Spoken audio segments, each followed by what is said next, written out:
It looks like we're live. Hello, kids. Hey, everybody. It's Mike Meyers here for the, goodness, what day of the week is it? You think I'm kidding? The Wednesday edition of the Ask Mike Anything. How's my sound today, kids? Hope I'm sounding good. We'll see what happens. Anyway, so today is, we're going to have some kind of giveaway today. First of all, the function of this live stream is to give those of us who are stuck at home studying for coronavirus, studying for CompTIA certifications, particularly IT Fundamentals, A+, Net+, Security+, a little forum for us to talk about questions you might be running into, to help each other study tips, anything you might want to do like that to just help us get where we need to go. All right. Thank you, Gino and Andre and guys like Garde. Hey, Garde, I got your email. Thank you very much for that, buddy, about the SATA. Good information. Anyway, so first of all, because you guys are nice enough to just show up, if you look down at the bottom of underneath the screen here, we're giving 60% off all of our total seminars products, off the A+ and Net+ bundle. So these are practice questions and simulations. That's 60% off, and Scott Jernigan will type in all the information. There it is for you, Live 54. And please take advantage of this. This is an incredibly good deal. And you'd be crazy not to take advantage of it. I'm trying to get my connection to Scott Jernigan up so he knows I'm talking to him. There he is. Hi, Scott. Okay. I mean, I was literally, the reason I was like a couple minutes late is I was, and still am on the side, I wanted to do Nmap today. I don't know if we're going to be able to get to it, but I've been trying to get a copy of Kali Linux, which I can use any Linux. I just like using Kali when I'm doing Nmap because it's all nicely configured just the way I like it, and also has a lot of the graphical front-end tools, which I like to use. I'm a big ZenMap kind of guy. If you're familiar with Nmap at all, I don't like using the command line stuff. I like to use the graphical stuff. So anyway, so trying to get Kali running. So if I keep looking over here, it's because I was like, come on, Kali. All right. So anyway, looks like an intimate group today, just the usual wacky gang. Mr. Ruby, I received some people. Dr. Quinn. Hey, Dr. Quinn, good to see you, man. It is fantastic Wednesday. I am definitely going to be doing something this evening. I don't know what it is. I think it's going to be something like really simple, like I'm going to go ride my bike and just get out there a little bit. Yes, and for Healthy Mike, for you guys keeping up, Mr. Mike Myers was jogging today. Again, it's hard. I didn't jog very far, but I jogged, and surprising the heck out of me that I can actually run. You know, could have rolled, probably gone faster, but still, it's kind of cool. Feels good. You know, it's that sense of, you know what I mean, guys? So, yeah. Just taking a look here. Wow, a lot of you guys are on early. I just really am just now looking at the... Oh, man. I don't see any new names. It's always the new folks who are afraid to type anything. And if you're new, just type in and say, hi, Mike. Always like to see who's here. So we're definitely going to be covering two things for sure today. We're going to cover SDN today, software-defined networking, WAN. It's not really hit on very hard in the Network Plus or Security Plus. God, they stir all together for me. SDN on or Security Plus. I forget. Pretty sure it's on, I keep wanting to say Net Plus, but I think it's Security Plus is where it is. So Scott will get that answer for me in just a second. So we're definitely going to do that. And then we're going to do then we're going to be doing just a little quickly on AHCI, or AHCI, I always get that wrong, AHCI, and talk about, there's not a lot to talk about there other than to understand why it's there. And to be honest with you, in today's world, it's with SSDs, we're all going to NVMe anyway, so, you know. But it is on the A+, and certainly a good thing to talk about. So we will definitely do that. Scott Maher from San Antonio. What part of San Antonio, man? Alamo Heights? Tolowit, what kind of bike do you have? I've got a big old beach cruiser kind of thing. There's a lot of noise. We had that big flyover with the Blue Angels and the Thunderbirds today. It was kind of cool. And just because I live near downtown, there's a tremendous amount of activity going on. So if I'm seeming slightly distracted, it's because there's a lot of noise going on outside my house. So yeah, I got a big old, it's a, what do you call it? It's a hybrid. It's got like 7 speeds, which is plenty for me. Big old cushy butt seat. And it just gives me an opportunity to ride around. I like it. It's fun. I got one of those crazy hats with the little rear view mirror thing, so that feels pretty good. And I also have a spare bike and a spare helmet, so if anybody's ever in Houston and you feel like going for a bike ride, come on down, man. Be glad to have you. All right, got into the MTB. I don't know what an MTB is, Tolowit. What does MTB stand for? At the ripe old age of 50. Dude, I'm 59. Good God. I gotta tell you, it is slightly terrifying. I'm pushing 60. I mean, I feel like I'm a 33 years old. Kind of a fat 33 years old, but other than that, I'm a gamer. I like technology. Keep up with popular music, all what you young kids are listening to, 23 skidoo. And all of a sudden, it's like 60. It's like, what the heck happened here? So,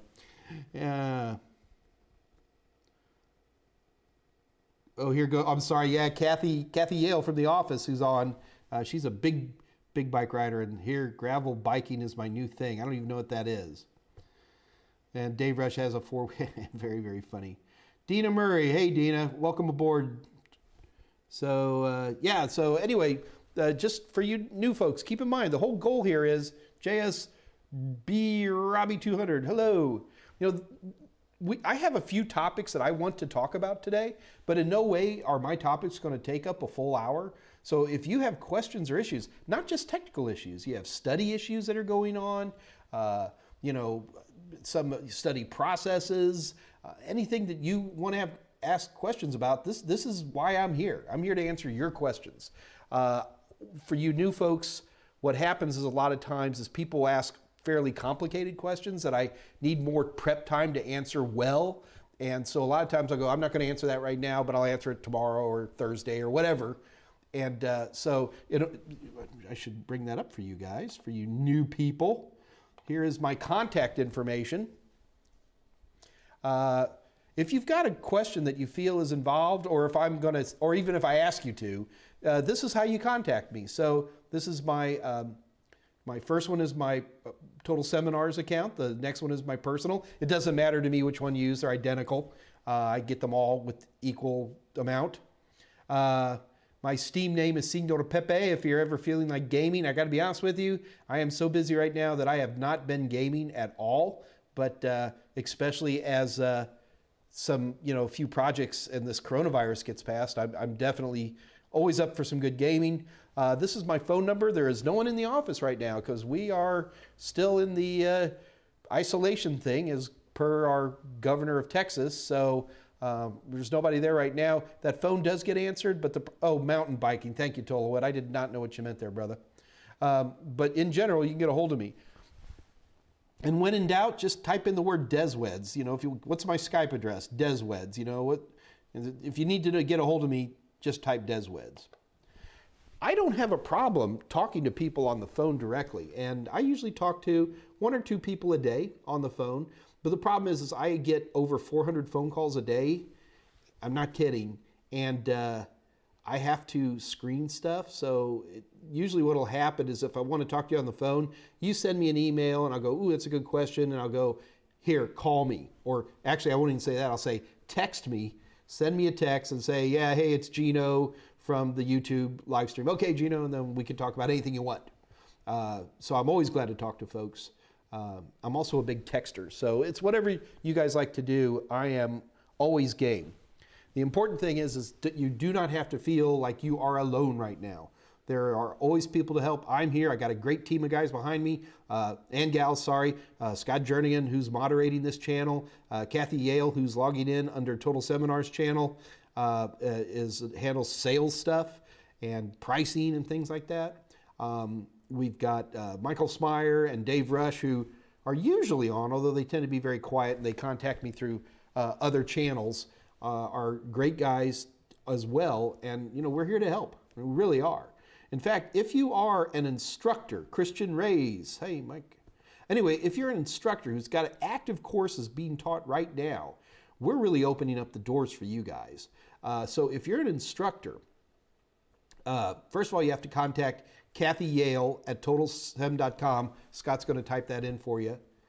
And so you contact Kathy Yale, and basically we're prepared to give you a lot of free stuff. In fact, in certain circumstances, I don't want to build this up as something that's easy to do because it's actually very hard to do, but in certain circumstances, Kathy can even arrange to get you free ebooks, which is nuts. This is from McGraw-Hill. McGraw-Hill has a lot of hoops to jump through, but that is an option for you and something that you might want to consider. But you have to be a teacher. You have to have active CompTIA courses under subject matter we have, which is going to be most of the, IT fundamentals, A+, Net+, Security+, CYSA, CASP, that kind of stuff. But we're here to help. But again, just contact Kathy Yale there. Scott's got the down there for you, and good luck. Oh, by the way, don't try to scam Kathy. She is one smart cookie. Kathy's a Youper, man. You know what a Youper is? She's from the Upper Peninsula of Michigan, and the Youper rednecks look at our Texas rednecks and just laugh. And so be nice. And Kathy is working hard, will work hard to help you. Man, Kali Linux takes forever to install. This is crazy. We'll see. I don't know if we're going to be able to get to Nmap today, guys. We'll just see how things go. All right. So first of all, do we have any questions coming up for the day? I mean, we got plenty of time to hit our stuff. Jao Sosa, to be an instructor, we need to make any test to become one? No, actually, and this is unfortunately a frustrating part of CompTIA instructors. At a lot of schools, especially in public schools, the instructors themselves are not certified, which surprises me to death. We try to work really, really hard to help people learn about the exam. CompTIA provides free vouchers for instructors so that they can take the test. So there's a lot of opportunities, but no, unfortunately, the rule is that anybody can teach CompTIA certification. Can they do it successfully? Well, in my opinion, it could be a little tough, but we will work hard. If you're an instructor and you're not certified, Joe, if you're not certified, you and me need to talk. We'll help you out. I'm not going to give you free vouchers, but we will definitely help you out. All right, let's see who else has got questions up here. Christian Reyes. Hi, Mike. I've been reading your A+ book. Realized after a bit of research, I'm going to enjoy IT for the rest of my life, despite a nice career path in my near future. So you're going to be doing IT on the sly while you have your nice career path.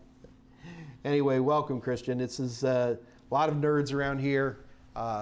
We love this type of stuff. I certainly do. And welcome aboard, and please ask questions. And this is really why we're here about that.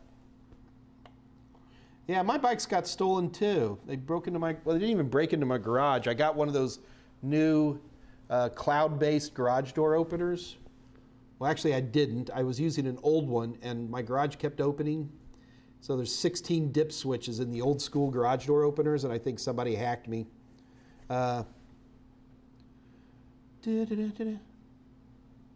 Mike, Patrick, Velas, what certifications do I have at the moment? I got a lot. I don't know. I've got all of the CompTIA-based certifications. My MCSE is still valid, I guess, until things change there. I took the CCNA a few years ago. That's probably lapsed out. I got Microsoft Certified Trainer. I forget. I literally forget what I have.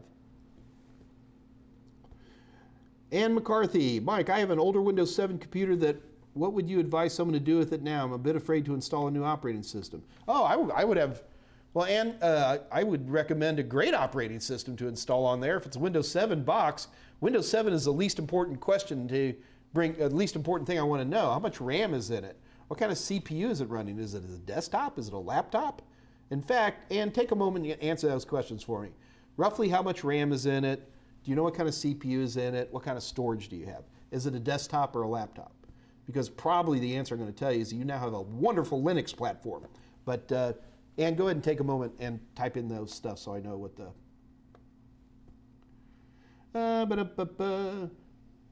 What should we consistently score on your exams before taking the test? Well, I have it pre-programmed at about, I think it's 85%, which is a little high. I do that on purpose. So it's more of a pass-fail. So it's about 85%. I'm going to let Kathy Yale, or if Michael Smyer's on, I have not inspected that number in a while. Hey Mike, what's up with the UPnP? I saw this option in router. That's universal plug and play. The idea behind universal plug and play is the automatic configuration of a lot of stuff. UPnP is an older technology. It's been around for more than 10 years now. It allows us to see and recognize stuff a lot faster. Some of the manifestations you'll see of universal plug and play, which should usually be on by default on most of these routers and managed switches, IoT devices, is that they're easily recognized by your Windows system. So if you go into network, I still want to say my network places. How old am I to say that? So if you click on network, let's see if I can do this on mine without giving away the whole world. One moment, please. Yeah, we can actually do this. Hang on a minute. I'm going to see if I can bring this up for you guys to take a peek at. Bear with me just a second.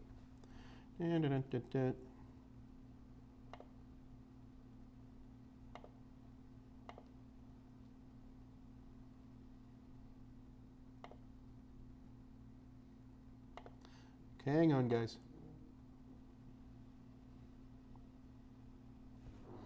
All right, so I don't know if you guys are going to be able to see this easily, but let's give it a try. All right, can you guys see that? I'm just going to gamble that you can. I need like 3 more monitors to be doing this course sometimes, I swear. Yeah, okay, it looks like you can see it. Anyway, I don't have a lot on this network, but you'll see how things like this is another device that has magically appeared, and my router has magically appeared. All of that stuff comes, not exclusively, but universal plug and play is part of what makes that stuff show up. And you also have some, Windows 10 comes with some search protocols, layer 2 discovery protocol, things like that. That all help basically to populate stuff like that up. So, universal plug and play is a good thing. I like it. I use it.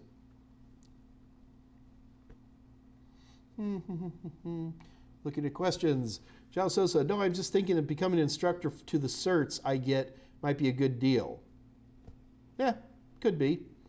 Yeah, Greg, I'm telling you, we already gave away all the stuff. Yeah, I'm going to give something away today, guys. So around, Scott, remind me around, Scott Jernigan's reminded me that universal plug and play is non-secure. He's absolutely right. It is not a secure discovery protocol, but especially in smaller SOHO type networks, I don't see that as a big attack surface. So I'm not going to take a big...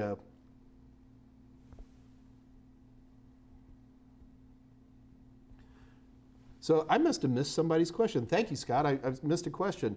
What's your advice on the CYSA? If you're already studying Security Plus, why not just take the CYSA? Well, I would have to know that you've got a lot of security knowledge because it's a big deal. I tried taking it and I was surprised at how difficult it was trying to keep my Kali installation going while I'm answering that for you. I think that Security Plus is very foundational and it would help prepare you for that. And so I would say you probably should take the Security Plus. Unless you're already a well-established person in IT security in some fashion, I would strongly recommend you take Security Plus. That jump from wherever you are now, if I don't know what your skill base is right now, if you were non-experienced to CYSA Plus, I think would be too far and you'd fail. And I took CYSA. I thought I knew everything. Yeah, I failed. I failed hard. I failed like with a 525 or something. It was painful.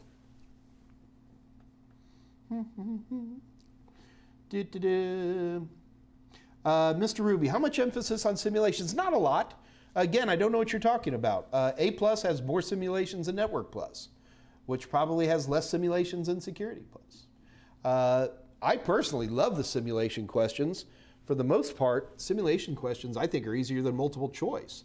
The trick to the simulation questions is realizing some of them are basically just multiple choice questions where you drag and drop, you know. Instead of selecting A, you drag something into the top slot kind of a thing. So emphasis, I don't know what you mean by emphasis. In terms of percentage of the overall exams, certainly less than 10%.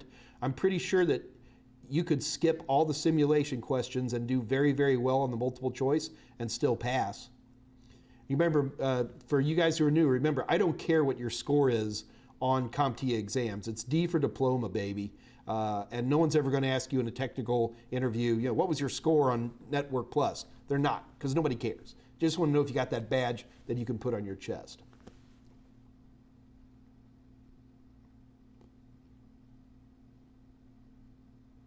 So, Joe, it could be a good deal being an instructor. Anthony, you're here. You are late, but you're here, man. Paul Mance, God, here came the questions again. Mike, as an instructor, have you had a chance to sit through, observe the test from home exams? No, I actually last week I even had scheduled to take one, which I then canceled it because I had a free voucher. I didn't want to blow it, and but we've had a lot of input from a lot of people, quite a bit of people now, and everybody's saying good things about it. There was one person who had a very negative experience using the online exams. I wasn't there when that person was taking it, but they said some things that worried me and that made me think that perhaps they had made some mistakes. For example, when you're doing the online exams, you need to do a pre-test. You take pictures of the room. You don't want anything on the walls. You need to have a good camera. You need to have a pretty good internet connection. So you can pre-test everything before you put any money down. But I think people are like trying to plug in mice or plug in a monitor during the exam. When you start that exam, they take over your machine and you're locked out. And if you try to plug something in, it's my understanding it locks you out and you've just lost all your money. So it's pretty obvious what's wrong and what's good. So with the exception of that one person, everybody I know who has taken the exam online has loved it. And you get to sit in your underwear. Trying to log into my Kali here, guys. Still, just because I got Kali loaded, that doesn't mean we're going to be able to get an Nmap today, but I'm going to try. Okay. So Paul, Paul, you need to send Kathy Yale an email. I'm assuming you've already done that. Mohammed Nishan, hi Mike, how much time should I take to learn us before proceed to exam? Okay, sure. First of all, Mohammed, you probably ought to be considering getting one of my A+ books. The McGraw-Hill A+ all-in-one exam guide might be a book you should really consider getting, because in the first chapter, all we talk about is how to prepare for the exam. In general, in my opinion, is that it takes the average person about 120 hours of study to be ready for the A+ exam. And some people can take, if an experienced technician could take much less. Someone who's not got a lot of skills in IT could take double that. But you're the one who has to determine, based on that quick sketch, how are you going to study? You're going to study 2 hours a day? You're going to study 6 hours a day? And then stretch that out, and that's the amount of time it's going to take. So start with 120 hours and realize that it could be maybe only a third of that if you're an experienced technician. It could be easily double that if you're very, very inexperienced. And seriously consider getting one of my books. Head over to TotalSem.com and check out some of my books. Okay, 85. Yeah, there we go. Okay, thank you, Patrick. Allison Ledoux, what kind of jobs are there for A+ certification? Lots of jobs. Lots and lots of jobs. The problem is a lot of times people don't know where to look for the jobs. And they check a couple of online sources, and that's about it. What I can tell you right now is that every business on earth uses IT and needs IT support at some level. So, especially like one of the big challenges I run into is older people, you know, who come in and they're like, oh, well, you know, I was a fleet maintenance supervisor for 20 years and I hurt my back and now I'm trying to get in IT. So why would somebody hire an old geezer like me? And the answer is people are hiring IT people with fleet maintenance supervisor experience. So especially if you're a corporate retrainer, oh my goodness, take advantage of your resume and find aspects of IT. I mean, that person really loved working on trucks and helped develop maintenance systems and all that, and is now doing very, very well and wears a tie to work every day. So, I mean, that would just be one place to look. Allison, I'd love to ask you, I want to know who you are. Allison, do you have 3 college degrees? Are you a great plumber right now? And why are you studying? Where are you looking to be? What aspects of IT do you like the most? There's so many questions that need to be asked before I can answer that for you. And Allison, we can take this offline if you want. Here, one more time. Here you go, Allison. Grab my contact information, please. Send me an email. Tell me all about yourself in great details. And I will give you some insight and help you figure out. I need to know where you live. I think I remember in a previous episode you told me what town you lived in. Did you live in Dallas? I don't know why that comes to mind. I don't know. And whatever it is, and I can show you what to look for and all that kind of stuff. Okay? All right, more questions. And we're, by the way, we're about to have a competition. Keter Marie, hi Mike. How a PIPA addresses what is 169 can be private address. No, if you get a PIPA address of it's 169.254 and the last 2 numbers are random, if you get that, that means that your system is a DHCP client and it can't find a DHCP server. Your DHCP server is probably down. You have some connection between you and the DHCP servers that's down. Like for example, you're connected to the wireless access point, but the wireless access point itself can't get to the DHCP server. So when you see in a PIPA address, that is your computer saying, hey man, I was trying to get to it and I failed. So let me see if I can pull that up for you. This ought to be interesting.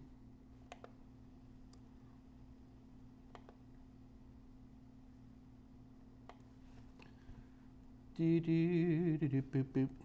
All right.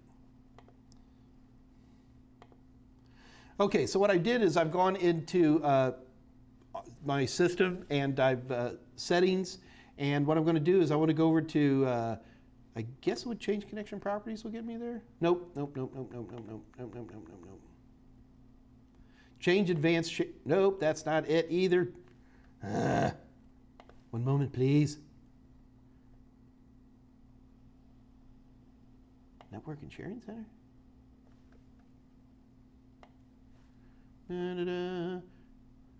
Change adapter settings. There we go. Okay, so this is where I want to be. So what I'm going to do is I'm going to pick, what do I got here? So this is my legitimate connection. I'm going to go into properties. Oh, guys, I know this is going to be hard for y'all to see. Let me see if I can zoom that in a little bit.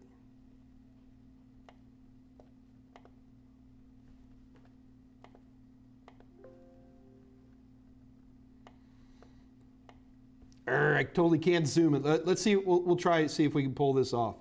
Anyway, what you do is you go down to your TCP/IP settings and select properties. So you can see I'm set up statically on here. But if you go under advanced, it's not going to do it because I'm not. I'm running static on here. I don't dare click this right now. But if I do click this, I'll get another tab that'll appear called APIPA settings. And it will actually show you that by default, it's going to go to 169.254. But you don't have to do that. You can actually change your defaults. For example, one of the things I can do is I can set it to a static.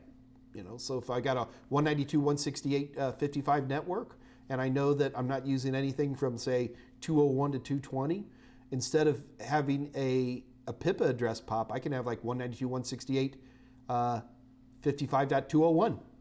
Just can appear there. But it's right there in network settings. I'm sorry, mine isn't quite working the way it's supposed to. It was a good question. This is a classic example where I know the answer, but it's hard for me to show you. Okay.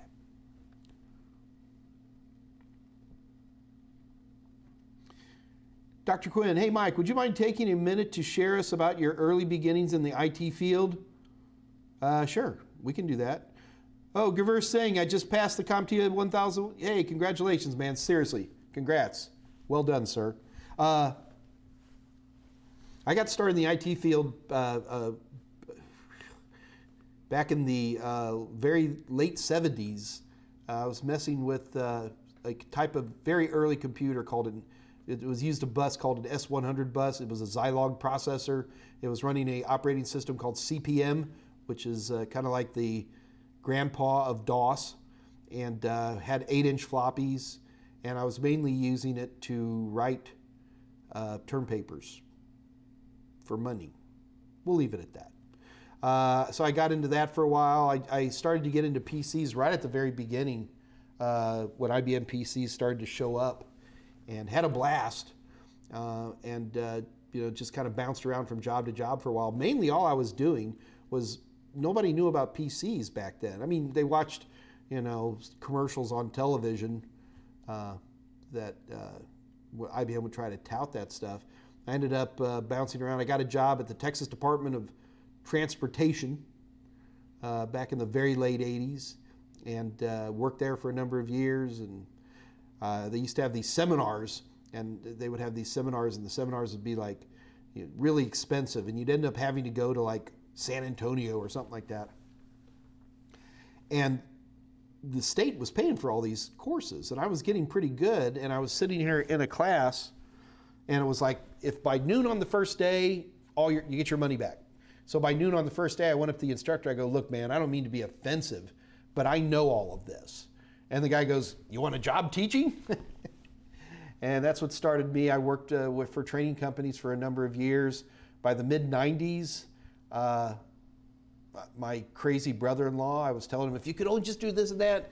And he's like, here's a wheelbarrow full of money, let's do it. And Total Seminars was formed on April Fool's Day, 1995. Wow, we just had our 25th anniversary. Kind of just went by. Yay. So yeah, I've been teaching constantly since then.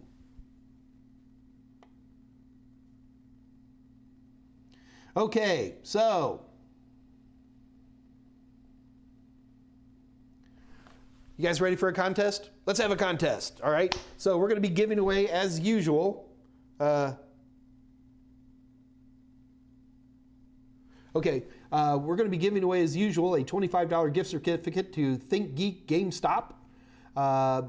Just type in thinkgeek.com or gamestop.com, and all kinds of crazy games and caffeine soap on a rope, USB-powered surface air missiles, all the usual wacky stuff that we need, a periodic table of the elements, shower curtain, all that kind of stuff.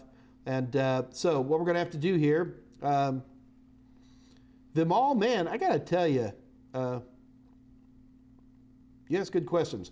But first, let's have a contest. You guys ready? Okay, so here's how these contests work. Number one, they're not fair, okay? Just understand that. So I'm going to ask a question, and whoever writes down the answer first or best, depending on what I want, will get a $25 gift certificate. So let's try something fun.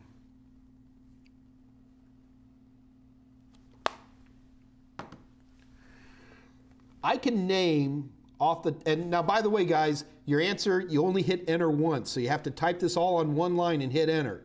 Don't type me partial answers and think I'll figure it out, okay? Email.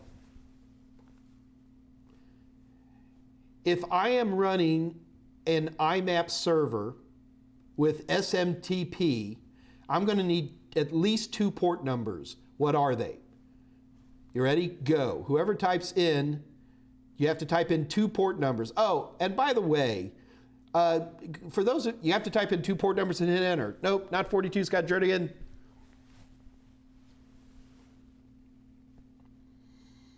IMAP and SMTP. What are the 2 port numbers I need? No.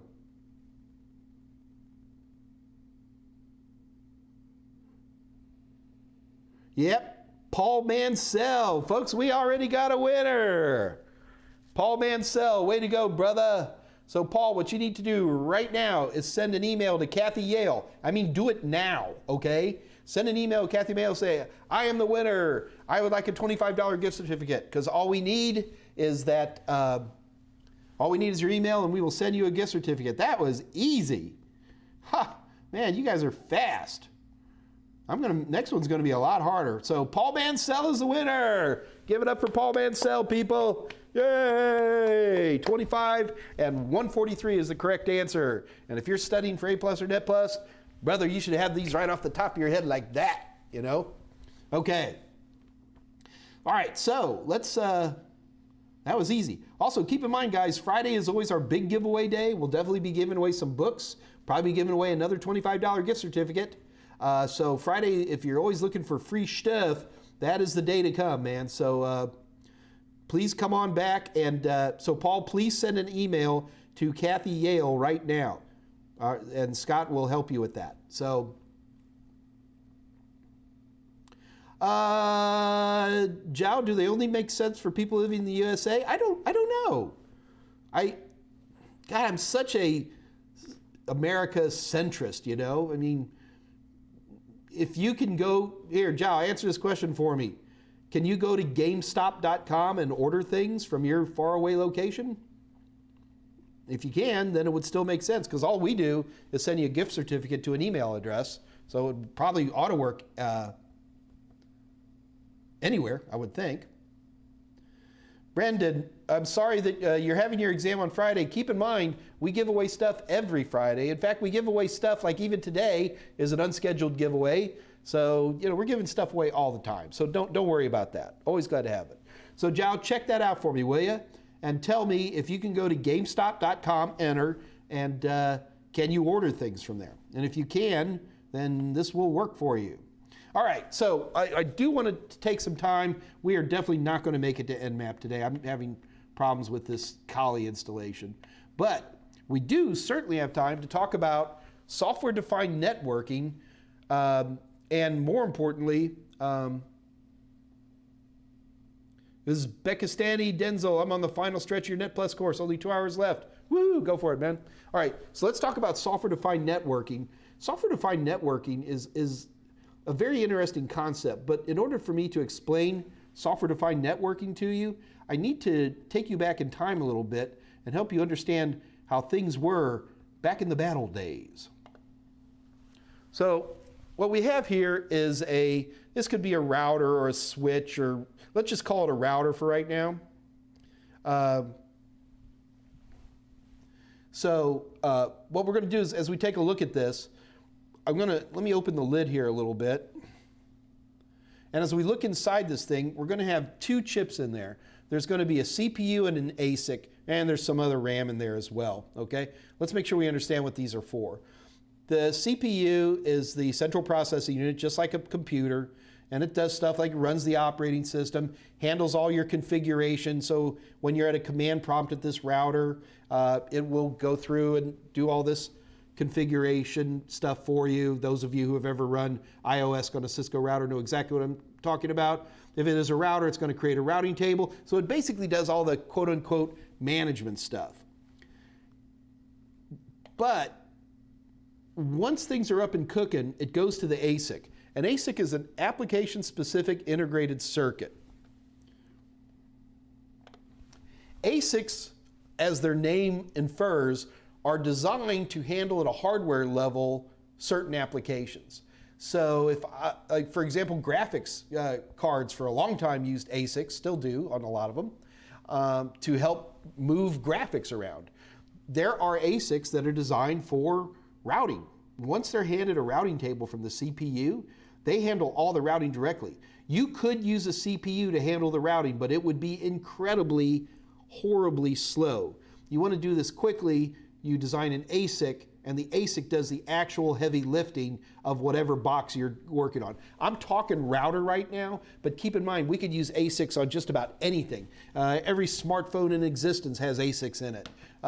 There are ASICs for switches, ASICs for wireless access points, ASICs for everything, okay? So there's probably an ASIC for a refrigerator someplace. All right, anyway, back to this. So the ASIC actually handles all the packet forwarding, and it really does all the data movement. So we really have two different things going on inside. We're going to stick with the concept of router for right now. We've got management going on, and then we have forwarding and data going on. You got to be comfortable with these two very separate kind of functions going on, because if you understand these two different functions, you'll understand software-defined networking and his big brother SD-WANs a lot better, okay? So let's march through history a little bit more. So what I have here is a old school, this is a big router, and this router doesn't have ports on it. It's just got this backplane, as they call it, and the CPU is on a card that we snap in, and then, and we call these individual guys blades or planes. So what will happen is I can add different functionalities, and you can see here I've got 4-port cards, each with their own ASIC on it. So we tend to use the word, like we have a forwarding plane, or we have a control plane, get the idea? And it kind of comes from these big old boxes from back in the old days. So there are two big parts. We have the control plane and or the management plane, which is going to be handling the operating system, doing configuration management, and then we're going to have the data plane or the forwarding plane, which is going to be doing all of the heavy lifting. Every router on Earth has these two very separate functions. Okay. Now, if we go back in the old days, what we have here is I've got some kind of router here, and in order to configure that router, I'd plug a laptop into it, and I'd run a terminal program, or I would SSH into it, or heaven forbid, telnet into that, and do the configurations I'd need. So if I had more routers, I'd have to get another laptop, or I'd have to take this laptop and plug it in, and it just turns into a mess. So even a long time ago, we were very, very motivated to come up with a way to consolidate the control functions as much as possible. So we can look at something fairly simple here, and this is an example where we can have one device that is the absolute boss of all the other devices, and we go in there and there's graphical tools that come around now. There were graphical tools 10 years ago, but it allows us to have a more centralized idea of how we take care of that. That's not software-defined networking, arguably. If you ask somebody what is software-defined networking, you're going to get a lot of different opinions on it. Probably one of the most interesting, did anybody go on Wikipedia and you click on the talk pages to see what people are discussing about a particular page? There are some hilarious ones out there. Or if not hilarious, well, you can just see people just going at it, you know. Anyway, the talk page for software-defined networking on Wikipedia is interesting, where people are like, this person is completely wrong and full of garbage, and here's the piece of junk source, okay? I'm giving you my opinion, and there are people who will challenge this. I will tell you two things. Nothing that I'm saying is really wrong, and number two, everything that I'm teaching you will get you through an exam. So if people want to embellish this or add more, go for it. There absolutely is more than what I'm covering here. I've done enough caveat. Let's keep going. Okay. So what I want to do now is I'm picking a couple of boxes. And what we're going to do is we're going to add a third box. Now this third box is, we use the term appliance all the time. So this is an appliance whose job is not to do any routing or anything. He's just here to control routers. So we take the functions of the CPU and we put it into that control box. Now hang on a minute. We're not yanking CPUs out of every router on Earth. all routers are still going to have CPUs in them. But what we're doing is we're moving the control functions from individual routers, and we're going to move it into some centralized appliance. And that's one of the big first words you need to be comfortable with when we talk about software-defined networking, and that is centralization. Now you look at this, this is an appliance, Mike, that's hardware. And aren't you start to be talking about software-defined networking? Yeah. Software-defined networking doesn't necessarily have to have software. Or it's going to have some kind of software, some kind of application on an appliance, okay? So let's keep marching through. So what'll happen now is that we'll have some kind of device where we just have like a laptop that ties into this appliance and, you know, maybe it's got a web interface, maybe we SSH to it, maybe it's got its own application, who knows? But we could simply connect to it. Now, if we can do this, there's something else we can do. Watch this. One thing we could do is that we could make these types of devices to talk to just about anything. If you're doing any kind of enterprise level wireless access points, I'm not talking about the one where you're putting in a number of them, you probably already have some kind of device that connects to all the different WAPs and controls them from a single interface.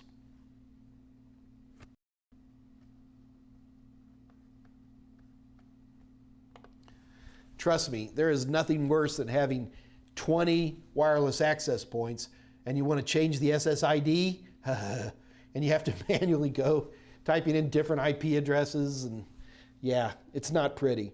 Using centralized, they usually manifest as a power over Ethernet switch. We can connect to lots of different wireless access points, and through one configuration screen, we can configure and disperse updates and management, starting to sound right to you, to these wireless access points. So when we talk about software-defined networking, don't think it's just for routers. I've kind of started with a router as an example, but we can use it for all kinds of stuff.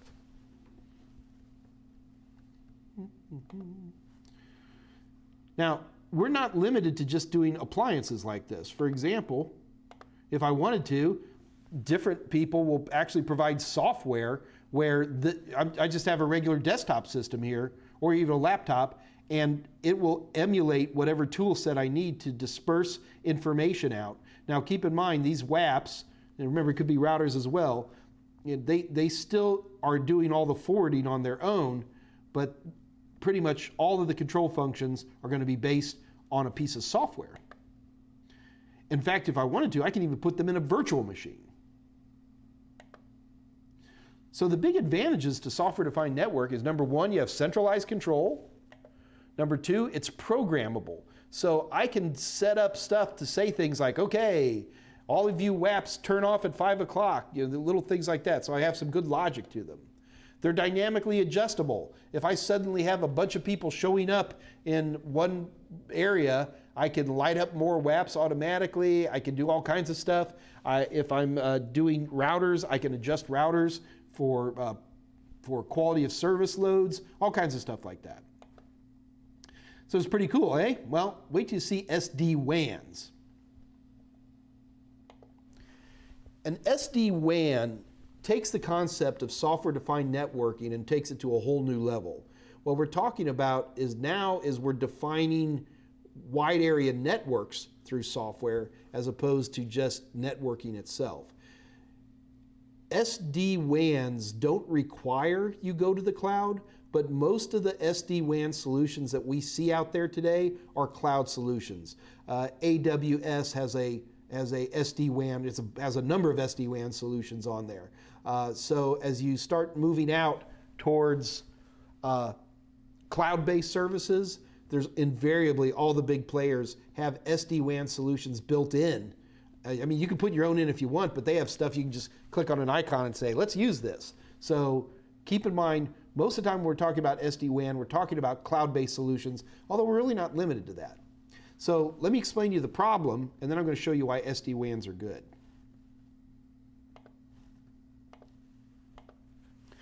So here's the state of Texas. Yeehaw! So we got Midland, Dallas, Houston, and San Antonio. Now I, of course, assume you all know exactly where those are, but let's go ahead and simplify this a little bit.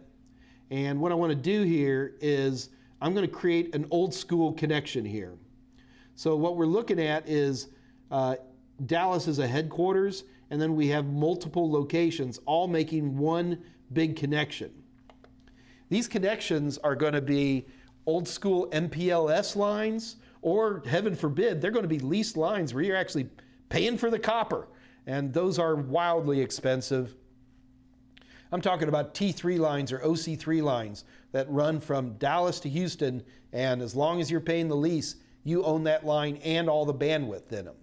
This is wildly expensive.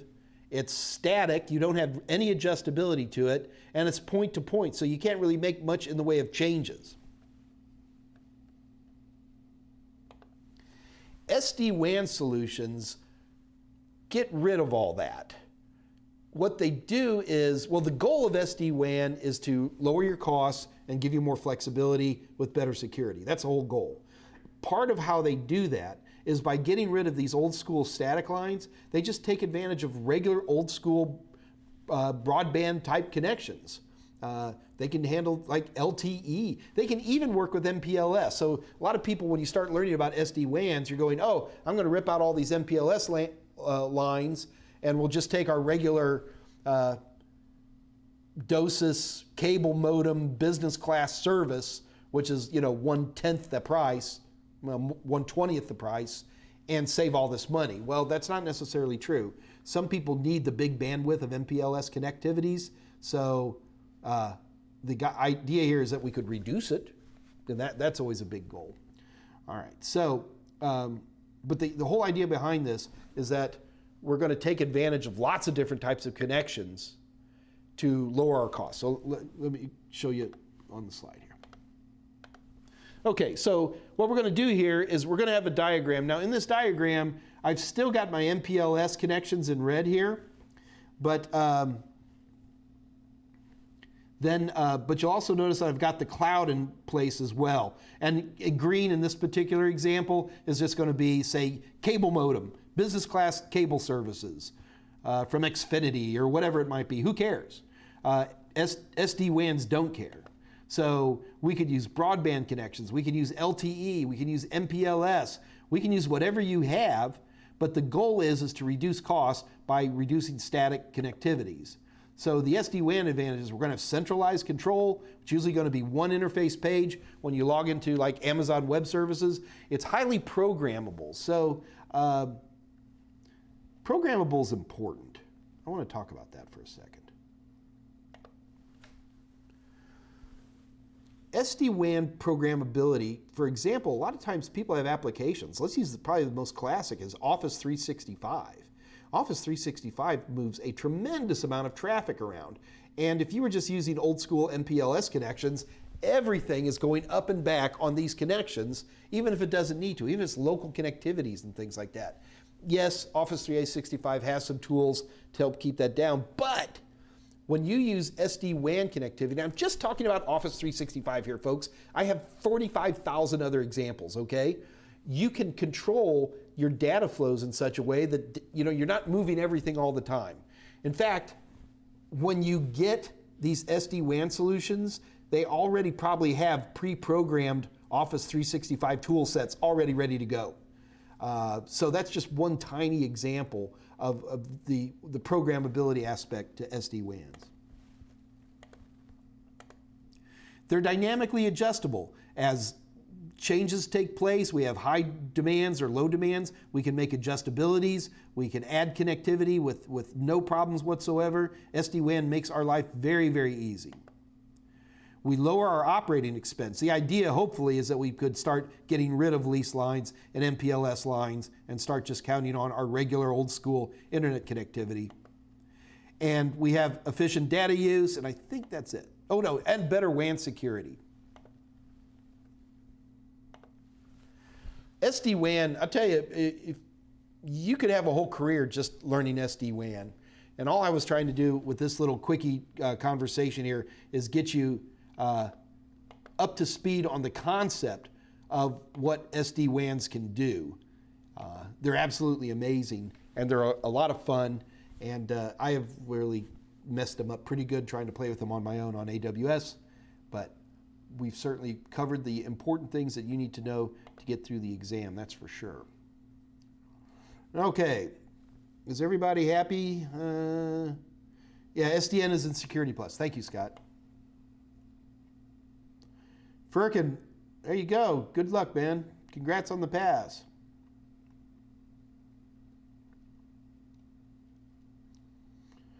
Patrick, did you completely look at this? Okay, buddy. Looks like you're back up to speed. Scott helped you. Okay, shoot. We're going to, guys, we're running low on time here. I am going to do AHCI really, really quick here. It's not that long, so it's not going to be a problem to knock this puppy out real quick. All right, so let's do AHCI. I know you guys have been promising for days to do this. Let's get her knocked out. You ready? Here we go. AHCI. You're supposed to go into... I have beautiful graphics. Ah! Why is this happening to me? Oh, I know what's the problem. I know what's the problem. One moment, please.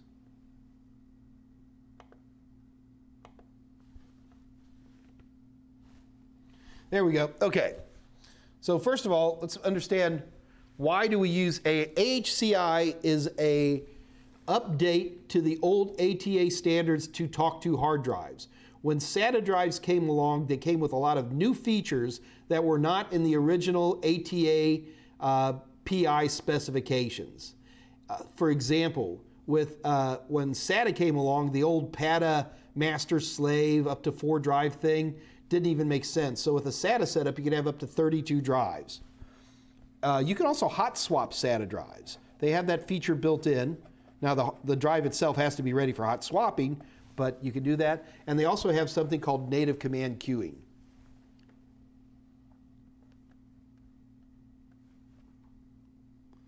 So basically what's going on here, folks, is that the old IDE standards, which is, we call them IDE, I hate the word IDE. IDE means nothing. The old ATA standards were insufficient when SATA came along. You do not want to confuse AHCI with, you don't want to confuse AHCI with speed standards like, 1.5, 3 gigabit, 6 gigabit per second SATA stuff. That's not what I'm talking about. This is just the language. It doesn't say how fast the language works, okay? But the one thing that really made AHCI attractive was native command queuing, which is not an intuitive thing, so I made a little diagram so we can look at that. All right, so what I've got here is a hard drive, and it's just one platter, and it needs to grab 4 pieces of data. Now, if we're using the old ATA standards or the old IDE standards, this thing has to pick them up in the order that the commands came in as requests. So, the operating system is going to sit there and go, it's actually trying to load a file, which is now badly fragmented. So it's going to go 1, 2, 3, 4, because that's the order that the commands came in. Now, in order to do that, it looks like it's got to go around a little bit more than twice. Can you guys see that? A little bit more than 2 times. And that just takes time to do that. Now, with native command queuing, that changes things. So if you take a look here, it's the exact same thing, but in this case, it's grabbing them out of order. And in this case, it doesn't even have to take a full rotation of the drive. So native command queuing is a very nice thing, and without really changing anything, you suddenly get hard drives that access and write data a lot faster. So AHCI is a good thing. The problem is that, especially back when AHCI was just coming along, how would people know if you had an old school IDE or an ACHI drive? We couldn't just assume everybody's AHCI, because what would happen if somebody suddenly came along with an old ATA drive that couldn't do native command queuing, and it started sending out these words saying, do this, and it lose it, bad is bad. So what we did is we had to go into the BIOS. I've got one terrible picture, but this is one example where you'd go into the BIOS and you'd have where it says IDE, RAID, or AHCI. And you had to set that when you first installed the drive.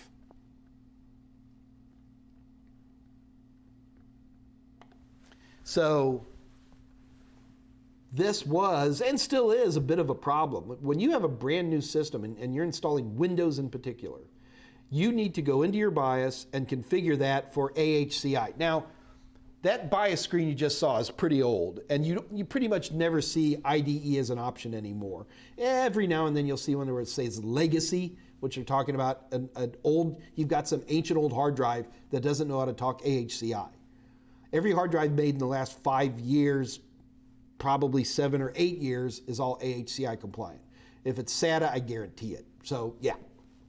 But the problem we do run into is you have to set it to either RAID or AHCI. And this is, somebody actually brought this up. I don't remember who it was. I think it was last week. They're like, what do you do about this bug? And the bug basically means this. If you set your BIOS to RAID on a motherboard that has that option, you will have a RAID array, or you'll have to build a RAID array. If you set it to HCI, you will have just a bunch of hard drives, and they'll act as individual drives. So the challenge comes in, it's like, oh, so you get this all set up, and you're all happy, and you're like, oh, I want to learn RAID. So you go into your BIOS and set it all to RAID, you lose everything. Everything, all gone. So this is a feature set of Windows, and honestly, I kind of like it. You know, choose what you're going to do, and then stick with it. Yeah, that's kind of how it works. So AHCI is a very, very good thing. AHCI is really only good, well, it's certainly only good for SATA, and it's only going to be for rotational media, hard disk drives, the things that go spinny. The moment you get into SSDs, there are older SSDs that will use SATA AHCI standard, but today most of those use a much faster function called NVMe. And NVMe is really only for SSDs. And it's funny because we're running the same problem again. Now I have 2 identical Samsung M.2 drives, and one is SATA and one is NVMe. And all of a sudden I'm finding myself, do I go into BIOS and set that? And the answer is yeah. Isn't that crazy? Craziness, I know. Oh my goodness, it's after 3 already. Okay, whew, guys, man, I'll tell you, we had a lot of conversation today. I hope I covered AHCI sufficiently for you guys. It's more than enough for the exam, I can tell you that. Tomorrow is going to be generally an open day. I guarantee you, tomorrow is going to be Nmap. And I'm not just going to do Nmap. I'm going to show you some other networking tools. So tomorrow is Nmap day. If you want to follow along, I would strongly recommend that you get a Kali Linux. You can install Nmap on just about anything. I think that the pre-made Nmap installation that comes with Kali Linux is vastly superior to anything else. And everything is shutting down. We're not leaving yet, folks.